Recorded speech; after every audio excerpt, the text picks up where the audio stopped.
ക്ഷണം കണ്ടാൽ മതിമറന്നു പോകും, പിന്നെ ഒന്നും നോക്കത്തില്ല. അതൊരു പരിധി വരെ ശരിയാണ്. ആണല്ലേ?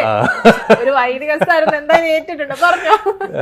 ഫിറ്റ്നസ് ശ്രദ്ധിക്കുമായിരുന്നേ, പക്ഷെ നമ്മുടെ ഈ കൊറോണ ഒക്കെ വന്നു കഴിഞ്ഞാൽ പിന്നെ ജിമ്മെല്ലാം നിന്ന് പിന്നെ അങ്ങോട്ട് എനിക്ക് തോന്നുന്നു എനിക്ക് കുറച്ച് മടി പിടിച്ചെന്ന് തോന്നുന്നു. പിന്നെ ഇപ്പൊ റീസെന്റ് ആയിട്ട് അപ്പം നമ്മളിതൊക്കെ ചെയ്യുമ്പോൾ ഋഷി സാറേ വയറൊക്കെ ചാടി തുടങ്ങി പറഞ്ഞ അവരുണ്ട്.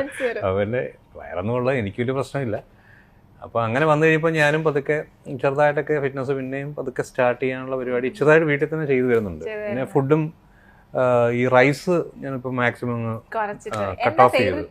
ഫേവറേറ്റ് ഫുഡ് ശരിക്കും പറഞ്ഞാൽ എനിക്ക് ബിരിയാണി ഇഷ്ടമാണ്,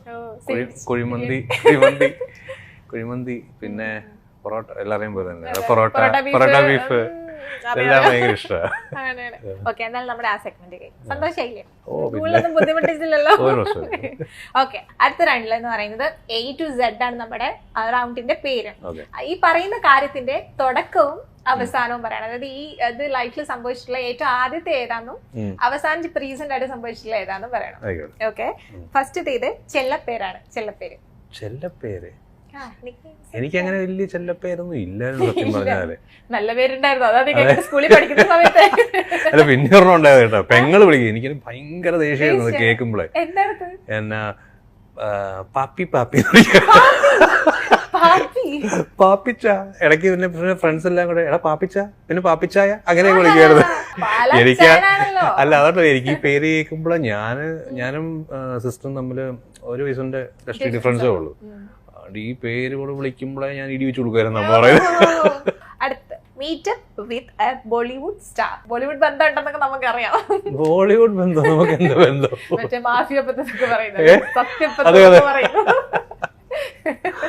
ഒരു ബന്ധമില്ല. ഇതുവരെ സത്യം പറഞ്ഞ ആരെയും കാണാൻ പറ്റിയിട്ടുണ്ടോ? മീറ്റ് ചെയ്യാൻ പറ്റിയിട്ടില്ല. എന്നാൽ ഒരു സ്റ്റാർ മൊമെന്റ് ഓർമ്മയുള്ളത് ഏതാ ബോളിവുഡ് വിട്ടിട്ട്? സ്റ്റാർ മൊമെന്റ് എന്ന് ഓർമ്മയുള്ളത് സത്യം പറഞ്ഞുണ്ട്, പക്ഷെ ആ സ്റ്റാറിനെ നമ്മളെ അറിയത്തില്ലാത്തതുകൊണ്ട് മമ്മൂക്കയെ ഞാൻ കണ്ടിട്ടുണ്ട്. അവിടെ പളങ്കിന്റെ ഷൂട്ടിന്റെ തൊടുപുഴ വെച്ച് ഞാനന്ന് കുഞ്ഞായിരുന്നു, നമ്മുടെ സ്കൂൾ ടൈം ആയിരുന്നു തോന്നുന്നു. അന്ന് ഞാൻ കണ്ടിട്ടുണ്ട്. പളങ്ക് തന്നെ ഒരു വൈറ്റ് ആൻഡ് വൈറ്റ് ഒക്കെ ഇട്ട്. അപ്പോഴാണ് നമ്മള് മമ്മൂക്കയെ കാണുന്നത്. അപ്പോഴാണ് നമ്മള് അതും വൈറ്റ് ആൻഡ് വൈറ്റും കൂടെ ഇട്ടേ ഭയങ്കര സ്റ്റൈലില് ഇങ്ങനെ ഒരാള്. നമ്മളെല്ലാം അവിടെ പോയി നോക്കി ഒന്ന് കണ്ട്. ഇപ്പോഴും സത്യം പറയാം അത് കഴിഞ്ഞ് നേരിട്ട് കണ്ടെന്ന് പരിചയപ്പെടണമെന്ന് ഭയങ്കര ആഗ്രഹമുണ്ട്. നമുക്ക് മാത്രമല്ല, ലാലേട്ടനെ അതെ, നമ്മുടെ എല്ലാവരുടെയും ആഗ്രഹം പോലെ തന്നെ കാണണമെന്ന്.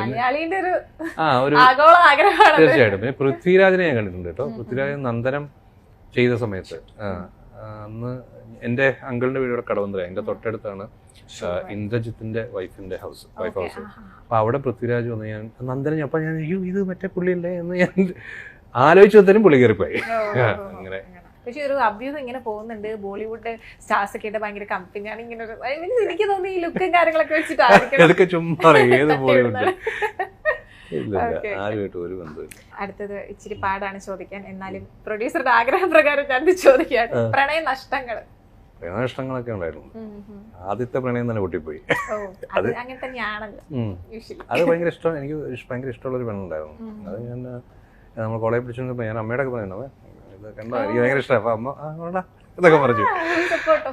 പക്ഷെ അത് നടന്നില്ല. കാരണം ബേസിക്കലി ഞാൻ ഈ പുള്ളിക്കാരിയെ കാണാൻ ചെല്ലുമ്പോഴത്തേനും എൻ്റെ ക്ലാസ്സിലെ എല്ലാ ഫ്രണ്ട്സ് കംപ്ലീറ്റ് പുറകെ കാണും. അപ്പൊ ഇവരെ കണ്ട് പേടിച്ച് പുള്ളിക്കാരി ഓടും. ബേസിക്കലി പിന്നെ വന്നു എന്നെ കാണുമ്പോഴേ പുള്ളിക്കാരി ഓടുന്ന ലെവലിലേക്കായിരുന്നു. അങ്ങനെ പിന്നെ അത് കഴിഞ്ഞും കണ്ടിട്ടുണ്ട്. അത് കഴിഞ്ഞ് സീരിയസ് ആയിട്ടൊക്കെ ടോക്സ് ഒക്കെ നടന്നിട്ടുണ്ട്. പക്ഷെ പോയി. ഭാര്യയോട് മാത്രം. ഇനിയിപ്പോ അതെ ആവശ്യത്തിനുള്ള പ്രണയമുണ്ട്, അത് മതി. അതെ അതെ. ഇപ്പൊ പ്രണയത്തെക്കാളും കൂടുതൽ നമ്മളെ ലക്ഷ്യങ്ങളിലേക്കും ഫാമിലി മാത്രമല്ല, പിന്നെ എനിക്ക് ഇപ്പം എന്റെ ഏറ്റവും വലിയൊരു ലക്ഷ്യം എന്ന് പറഞ്ഞാൽ ഞാൻ പറഞ്ഞല്ലോ, ഫിലിം നല്ല ഫിലിം നല്ല ക്യാരക്ടേഴ്സ് ചെയ്യണമെന്ന്. അതാണ് എന്റെ മെയിൻ ഫോക്കസ്. ഇനി സ്വന്തമായി തള്ളി മറിച്ചിട്ടുള്ളത്, ഇപ്പൊ തള്ളി മറിച്ചല്ല, ഇപ്പത്തെ ജെന്യൂനായിട്ട് പറഞ്ഞത്. തള്ളി മറിച്ചിട്ടുള്ള ഏതാണ്? എപ്പോഴെങ്കിലും ഇങ്ങനെ സിറ്റുവേഷൻ ഡിമാൻഡ് ചെയ്തപ്പോ തള്ളി മറിക്കേണ്ടി വന്നു അങ്ങനത്തെ? അല്ല, നമ്മള് ഫ്രണ്ട്സിന്റെ എന്തായാലും അമ്മമാര് ഇടയ്ക്ക് തള്ളി മറിച്ച സത്യം പറഞ്ഞാൽ ഞാൻ അങ്ങനെ വലിയ തള്ളുന്ന ആളല്ല, അങ്ങനെ അറിയാവുന്നവർക്ക് അറിയാം.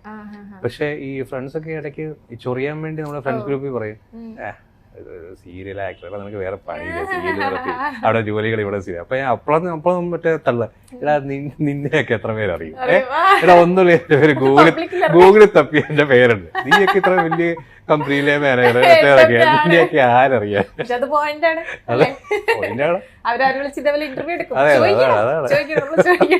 അൻഷിതയുമായി സെറ്റിൽ വഴക്കുണ്ടാക്കിയത്? സെറ്റില് അങ്ങനെ വഴക്കൊന്നും ഉണ്ടായില്ല, അല്ലാതെ തല്ലൊക്കെ കൂടിയിട്ടുണ്ട്, അല്ലാതെ അടിയൊക്കെ ഉണ്ടായിട്ടുണ്ട്.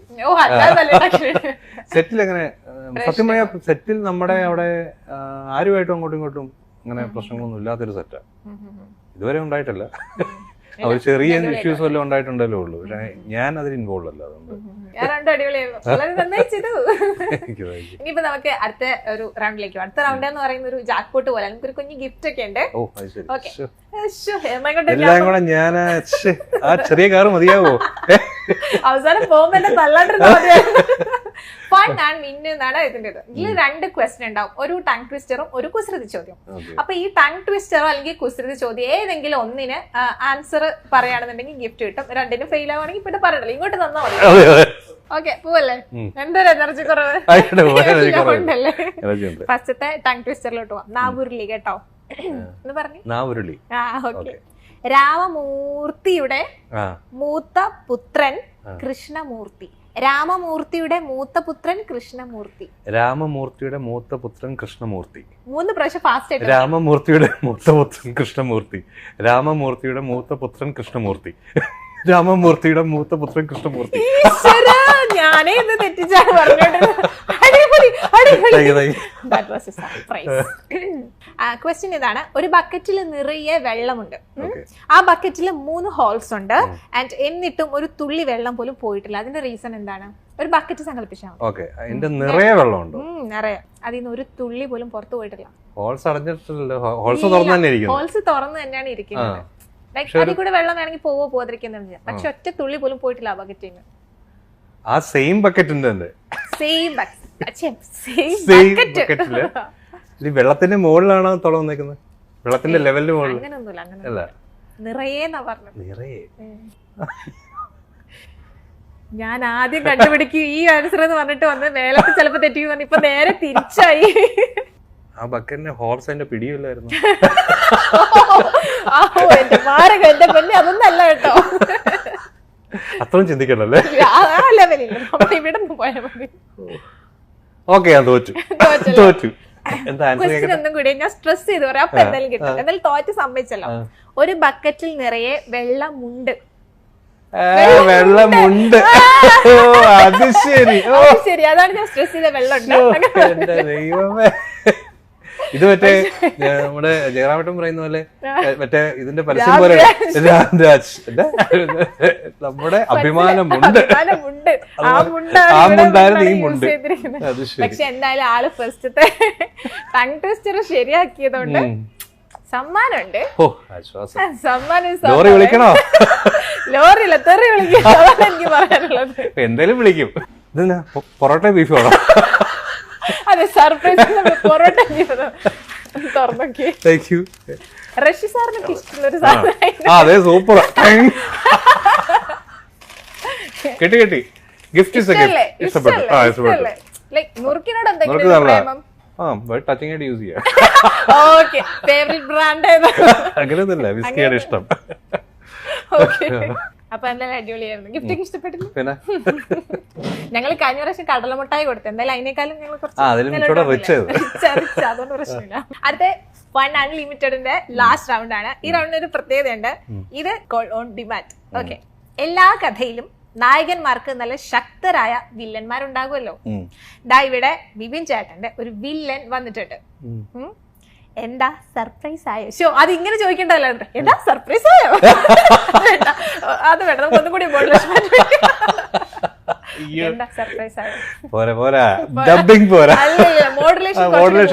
അതാ ഫ്ലോയിൽ പോയി പങ്ക് പോയതാ. ആള് നേരിട്ടല്ല സംസാരിക്കുന്നത്, ഒരു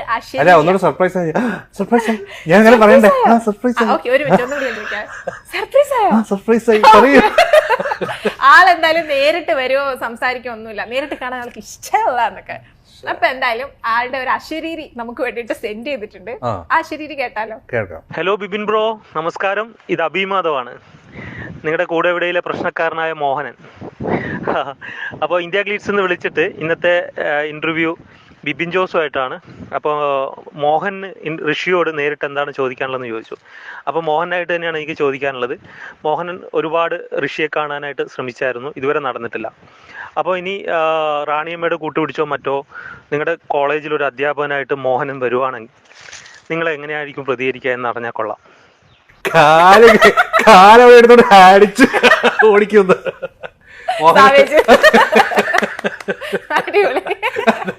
ബംഗാളി കോളേജിന്റെ കോമ്പൗണ്ട് കണ്ടാൽ അല്ലെ ഉള്ളവരെ തന്നെ സഹിക്കാൻ പറ്റുന്നില്ല. അപ്പൊ മോഹൻ എന്നാലും പോരാ, നമുക്ക് അവിടെ ചങ്കം വെട്ടാം. റഷ്യായിട്ട് നിന്നൊരു മാസം റിപ്ലൈ കൊടുത്തേ. അതാ പറഞ്ഞ അടിച്ച് കാലൊടിക്കും വേറെ ഏരിയ കണ്ടാൽ. ചേട്ടനായിട്ടുള്ള ഒരു വർക്കിംഗ് എങ്ങനെയാണ്? സത്യം പറഞ്ഞാൽ ഞങ്ങൾക്ക് അധികം കോമ്പോ ഒന്നും വന്നിട്ടില്ല. അതെ, കാണാൻ ശ്രമിച്ചിട്ട് കാണാൻ ശ്രമിച്ചിട്ട് ഈ രണ്ട് ക്യാരക്ടേഴ്സുമായിട്ട് അങ്ങനെ കൂട്ടിമുട്ടുന്ന ഒരു സന്ദർഭം വന്നിട്ടില്ല. അതായത് നമ്മള് വേറെ സീൻസ് ഓർക്കുന്നു, എനിക്കും വേറെ സീൻസ് അവിടെ വെച്ച് നമ്മൾ കണ്ടിട്ടുണ്ട്, പരിചയപ്പെട്ടിട്ടുണ്ട്. അങ്ങനെ ഞങ്ങൾ തമ്മിൽ ഇതുവരെ കോർത്തിട്ടില്ല, കോർക്കാൻ വേണ്ടി അതെ. ഇപ്പൊ വോയിസിലൂടെ ആണെന്നുണ്ടെങ്കിലും നടന്നല്ലോ, അത് മതി.